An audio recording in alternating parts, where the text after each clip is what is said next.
तो चलिए बच्चों, मैं आप लोगों को आज वर्ग 5 के हिंदी की किताब से एक कहानी पढ़ाने जा रहा हूँ, उपकार का बदला। कहानी का शीर्षक है उपकार का बदला। तो बच्चों आप ध्यान दीजिएगा, यह कहानी है जो कि उपकार का बदला कहानी है जो कि वर्ग 5 के पोपल की किताब से ली गई है। अब आप है जो कि मेरे साथ साथ पढ़िए, मेरे साथ साथ पढ़ना शुरू कीजिए। जैसा दिया है कि सोमन एक गरीब आदमी था, वह बूढ़ा हो गया था और अपने गुजारे के लिए वह कुछ धंधे किया करता था। गर्मी के महीनों में वह पंखे को बेचकर अपने परिवार का भरण पोषण करता था। गर्मी के महीने में पूरे दिन कचहरी बाजार और मोहल्लों में घूम कर पंखे बेचता था। दोपहर को जब सारे लोग आराम करने लगते थे तो उस समय उसके पंखे नहीं बिकते थे। उस समय वह पेड़ के नीचे विश्राम करता। दोपहर ढलने के बाद गर्मी कम होने पर वह फिर से पंखे बेचने चला जाता। दोपहर को जब वह विश्राम करने आता था तो बिके हुए पंखों के पैसों में से कुछ पैसे निकाल लेता था। उन्हीं पैसों से बाजार से खाने का सामान खरीद लाता और खा लेता। कभी मुरही तो कभी फुटहा तो कभी कचड़ी तो कभी गुलगुल्ला खरीद लेता।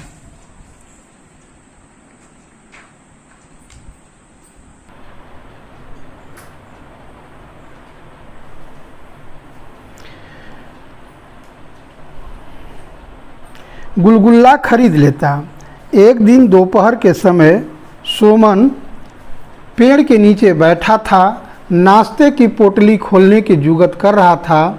उस पेड़ से हटकर कुछ दूरी पर एक पुराना बगीचा था जिसमें बंदरों का बसेरा था। उनमें से एक मोटा बंदर पेड़ से थोड़ी दूरी पर आकर बैठ गया। वह बंदर शायद भूखा था। वह सोमन की तरफ टुकुर देखने लगा। सोमन को उस पर दया आ गई और उसने 2 गुलगुल्ले उसकी तरफ फेंक दिए। बंदर ने लपक कर गुलगुल्लों को उठाया और खा लिया।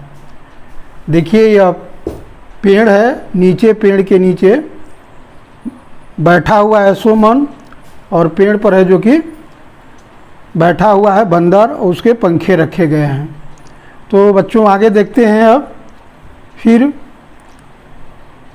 कह रहा है कि अब रोज़ दोपहर को सोमन बंदर को खाने के लिए कुछ न कुछ देता।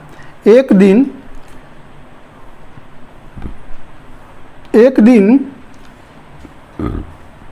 सोमन आया, लेकिन आज उसका दिल छोटा था। उसका एक भी पंखा आज नहीं बिका। पैसे पास में नहीं थे, इसलिए वह खाने के लिए कुछ भी नहीं खरीद सका। बाकी दिनों की भांति वह बंदर फिर से उसके पास आकर बैठ गया। सोमन चापाकल पर जाकर केवल पानी पीकर पेड़ के नीचे आकर लेट गया। बंदर उसकी तरफ टुकुर देखता रहा। सोमन लेटे हुए ही बंदर की ओर देखकर बोला, हे हनुमान जी, आज तो एक भी पंखा नहीं बिका, इसलिए खाने के लिए कुछ नहीं लाया। तुम्हें क्या दूँ, आज तो तुम भी संतोष करो। बंदर उसी तरफ देखता रहा जैसे कहता हो, क्या करोगे, ऐसा ही होता है। सोमन को तो भूख लगी ही थी, लेकिन वह करता क्या, आंखें बंद कर मन मारकर लेट गया। सिरहाने में पंखे की गठरी रखी थी। बंदर भी थोड़ी दूर पर वैसे ही बैठा था। अचानक बंदर उठा, छलांग मारकर पंखे की गठरी के पास पहुंच गया। जब तक सोमन हड़बड़ाते हुए उठकर बैठा, तब तक बंदर 2 पंखे को खींच लिया। सोमन अरे करता रह गया और बंदर एक हाथ में पंखा लेकर 3 पैरों पर फांदते हुए चल दिया। सोमन असहाय सा उसे देखता रहा। तो बच्चों जैसा है कि सोमन को जो इस दिन खाने के लिए नहीं मिला था, तो वह जो कि किया क्या, सोमन है जो कि रोज़ पंखे बेचता और दोपहर जब हो जाता था तो वह है जो कि आकर एक पेड़ के नीचे विश्राम करता था, और जिस पेड़ के नीचे विश्राम कर रहा था उसी पेड़ के बगल में एक बगीचा था जहाँ बंदरों का बसेरा था। बहुत सारे बंदर रहते थे। उन्हीं में से एक मोटा बंदर रोज़ जब सुमन खाने जाता था तो उस समय आके उसको सामने बैठ जाता और टुकुर टुकुर देखता, और जो भी सुमन के पास होता उसमें से वो उसको निकाल के देता और रोज़ बंदर खाता और जाता। सुमन है जो कि जो भी था खा के और पानी पी लेता और आराम करता। एक दिन की बात है कि उसके पंखे सुमन के नहीं बिके, और वह करता क्या है कि इसी तरह जब पंखे नहीं बिके तो कुछ न लेकर आकर चुपचाप वह उस पेड़ के नीचे बैठ गया दोपहर में, और रोज़ की भांति फिर वह बंदर आया और सोमन की तरफ टुकुर टुकुर देखने लगा। सोमन कहता है कि हे हनुमान जी, आज कुछ भी नहीं है, आप मेरे तरफ आज आप भी चुपचाप सो जाएं। बंदर है जो कि कुछ देर तक टुकुर टुकुर देखता रहा और ताकता रहा। फिर है जो कि वह उठा और उसके गठरी से, सोमन के गठरी से 2 पंखे लेके भाग गया, जिधर डेरा था उधर गया। और थोड़ी देर बाद देखिए क्या होता है। कह रहा है कि थोड़ी देर बाद है जो कि सोमन ने उसे दूर तक सड़क के किनारे एक डेरे को जाते हुए देखा। बंदर का पीछा करने की बात नहीं थी। सोमन दुखी हो गया, मन सोचने लगा, एक तो आज पंखा नहीं बिका और उस पर से ये बंदर भी आकर चला गया, अब इसका घाटा मुझको ही सहना पड़ेगा। वह सोच में डूब गया। चलिए देखिए फिर क्या होता है। कुछ समय बीता होगा। जब कुछ समय बीता तो वह बंदर पंखा लेकर जिधर गया था उधर से ही आता दिख पड़ा। वह 3 पैरों के फांते हुए आ रहा था। उसके हाथ में एक बहुत बड़ा पका पपीता था, आधा पीला आधा हरा। बंदर सोमन से कुछ दूर हटकर खड़ा हो गया और पपीते को सोमन की ओर लुटका दिया। तब तक सोमन की आंखें लग गई थी। बंदर सोमन को निश्चित देखकर एक बार फिर गुर्राया। इस पर सोमन की आंखें खुल गई। वह उठते ही बोला, अरे हनुमान जी, तुम ये कहाँ से लेकर आ गए? सोमन ने एक बार बंदर को देखा, फिर पपीते को देखा, लेकिन उसके पपीते को छुआ नहीं। बंदर कुछ देर तक वैसे ही बैठा रहा, फिर सोमन पर खिसियाते हुए दौड़ा। सोमन डर गया। बंदर खिसियाते हुए आया और उसने पपीते को सोमन के और नज़दीक लुढ़का दिया। फिर वह अपनी जगह पर जाकर बैठ गया। सोमन की ओर देखने लगा। अब सोमन है जो कि देखिए क्या करता है। सोमन है जो कि डरते हुए पपीते को उठा लिया। सोमन को पपीता उठाते देख बंदर आश्वस्त हो गया कि बंदर को शांत देख सोमन ने अपने कमर से चाकू निकाला, पपीते को छिलका हटाया और उसके 4 टुकड़े किए। एक टुकड़े बंदर की ओर फेंक दिया और जो बाकी थे वह है जो कि सोमन खुद खाने लगा। पपीता इतना बड़ा था कि उसका पेट भर गया। सोमन ने सोचा, चलो बंदर 2 पंखे ले गया तो मेरा पेट भर गया, समझूंगा कि पंखा का दाम मुझे मिल गया। धूप ढलने पर सोमन पंखे बेचने चल पड़ा। कह रहा है कि आगे देखिए। आगे सड़क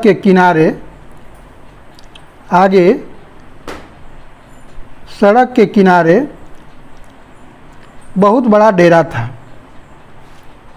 उधर से जाते हुए अन्य दिनों की भांति हाँक लगाई, पंखे ले लो। वो पंखे वाले डेरे से किसी ने पुकारा। सोमन फाटक खोल डेरे के अंदर गया। वहाँ एक भद्र पुरुष खड़े थे। भद्र पुरुष का मतलब होता है सज्जन पुरुष। उन्होंने सोमन को बरामदे पर फेंके हुए पंखों को दिखाते हुए पूछा, ये दोनों तुम्हारे पंखे हैं? जी सरकार, सोमन ने बोला। ये पंखे एक बंदर फेंक गया है, ले जाओ अपने पंखे। सोमन ने चारों तरफ देखा। एक तरफ पपीते के 3 पेड़ और उस पर ढेर सारे अधपके पपीते लटकते हुए थे। सोमन ने पूछा, सरकार, क्या बंदर ने आपका पपीता भी तोड़ा है? भद्र पुरुष थोड़ा चकित हुए और बोले, हाँ हाँ, पंखों को यहाँ फेंक कर वह एक पपीता तोड़ ले गया था। सुमन बोला, सरकार तब यह पंखा मैं नहीं लूँगा। क्यों? भद्रपुरुष ने पूछा। सरकार, वह पंखे के बदले में मुझे पपीता दे गया था, इसे आप रख लीजिए, मुझे इसका दाम मिल गया है। भद्रपुरुष को बंदर के इस कारनामे और पंखे वाले के उत्तर पर बड़ा आश्चर्य हुआ। सुमन ने पूरी घटना उन्हें बताई। जब है जो कि वह दोपहर के बाद पपीता उपता खा के आराम करके और फिर पंखा बेचने के लिए निकला डेरे के तरफ, तो हाँक लगाई थी कि पंखे ले लो पंखे। तो एक डेरे से है जो कि एक भद्र पुरुष ने आवाज़ दी, वो पंखे वाले, वो पंखे वाले, ये तुम्हारे पंखे हैं? तो सोमन ने पंखे को देखकर कहा कि जी सरकार, ये मेरे पंखे हैं। तो कहा, भद्र पुरुष ने कहा कि ये पंखे एक बंदर ने फेंक कर गया था, अपने पंखे ले जाओ। तो सोमन ने जब कहा कि बंदर कुछ चीज़ यहाँ से ले गया था, पपीता, तो भद्र पुरुष ने कहा कि हाँ, बंदर है जो कि एक पपीता ले गया था। तो कहा कि सोमन ने कहा कि तब तो मुझे इसका दाम मिल गया है, ये पंखे आप ही रखिए और मैं ये पंखे नहीं ले सकता हूँ। और फिर है जो कि आश्चर्यचकित हुए और उन्होंने पूरी घटना है जो सोमन ने भद्र पुरुष को बताई। कह रहा है कि भद्र पुरुष को बंदर के इस कारनामे और पंखे वाले के उत्तर पर बड़ा आश्चर्य हुआ। सोमन ने पूरी घटना उन्हें बताई। कह रहा है कि सोमन है जो कि पूरी घटना भद्र पुरुष से बता दी। भद्र पुरुष को इससे और अधिक आश्चर्य हुआ। वे बोले, पंखे वाले, जब बंदर जैसे जंगली जंतु भी इतना विवेक है कि तब मैं तो मनुष्य हूँ, तुम्हारा पंखा कैसे लूँगा? तुम पंखों को छोड़ दो, इनका कितना दाम होगा यह बताओ। सोमन सकुचाते हुए बोला, सरकार, यह बिकता तो 4 रुपये जोड़ा, लेकिन आप जो भी दे दें वह मेरे लिए बहुत होगा। भद्र पुरुष ने जेब से 5 रुपये का एक सिक्का निकाला और सोमन को दे दिया। सोमन पैसे लेकर चल पड़ा सड़क की ओर और सड़क पर आकर उसने फिर से हाँक लगाई, पंखे ले लो पंखा। यह कहानी बच्चों रामदेव झा ने लिखी है और इस कहानी से हम लोगों को यही समझ में आता है कि एक जानवर भी आपकी भावनाओं को बहुत बढ़िया ढंग से पहचानता है। और जैसे है जो कि सोमन को भूख लगा था तो वह बंदर को देख के समझा कि मेरे जैसा बंदर भी भूखा है। तो जिस दिन वह बंदर को खाने के लिए नहीं दिया, जिस दिन पंखे नहीं बिके थे, तो बंदर भी समझ गया कि कहीं न कहीं इसके पंखे नहीं बिके हैं, तब यह है जो कि मुझे आज कुछ नहीं दे रहा है। इसलिए वह जो कि गया और पंखे को लेके और भद्र पुरुष के यहाँ बिक कर और 2 पपीते तोड़ कर लाया, जिसको दोनों ने खाया। यह कहानी यही समझा रही है कि जानवर भी प्रेम की भाषा को समझता है। चलिए बच्चों, मैं अब आप लोगों को आगे ये जो देख रहे हैं कहानी में जो हुआ उसके सामने का निशान लगाइए। सोमन ताड़ के पंखे बेचता था, सही बात है, निशान लगाना है। सोमन ने बंदर के बच्चे को गुलगुला दिया, गलत है, गुलगुला बंदर को दिया था, न कि उसके बच्चे को दिया था। बंदर सोमन के 2 पंखे लेकर चला गया था, सही बात है, 2 पंखे लेकर गया था। बंदर सोमन के लिए पपीता लाया था, सही बात है, लाया था। बंदर पैसे के बदले पपीता लाया था, गलत बात है, बंदर पैसे के बदले पपीता नहीं लाया था। सोमन 6 रुपये जोड़े पंखा बेचता था, नहीं बच्चों, सोमन है 4 रुपया जोड़े पंखा बेचता था। और कह रहा है कि सोमन गुजारे के लिए क्या करता था, दूसरा प्रश्न है। तो सोमन गुजारे के लिए पंखा बेचता था, ताड़ के पंखे बेचता था। सोमन को बंदर पर दया क्यों आ गई? क्योंकि उसे सोमन को जैसे भूख लगी थी वैसे वह समझा कि शायद बंदर भी भूखा हो, इसलिए बंदर पर दया आ गई। बंदर किसके बदले में पपीता लाया था, चौथा प्रश्न है। तो यहाँ उत्तर लिखेंगे कि बंदर है जो कि पंखे के बदले पपीता लाया था। 5वां प्रश्न है, भद्र पुरुष के सामने 2 पंखे के बदले कितने पैसे दिए? भद्र पुरुष ने सोमन को 2 पंखे के बदले कितने पैसे दिए? तो उत्तर होगा कि 5 रुपये दिए। बच्चों, आज का यह कहानी हम यहीं समाप्त करते हैं। उम्मीद करते हैं कि आप लोगों को यह कहानी समझ में आ गई होगी। तो चलिए इस कहानी को यहीं समझ करते हैं, क्योंकि समय बहुत ज़्यादा हो चुका है और बहुत लंबा हो रहा है, इसलिए अगले वीडियो में हम लोग और आगे के प्रश्नों पर चर्चा करेंगे। तब तक के लिए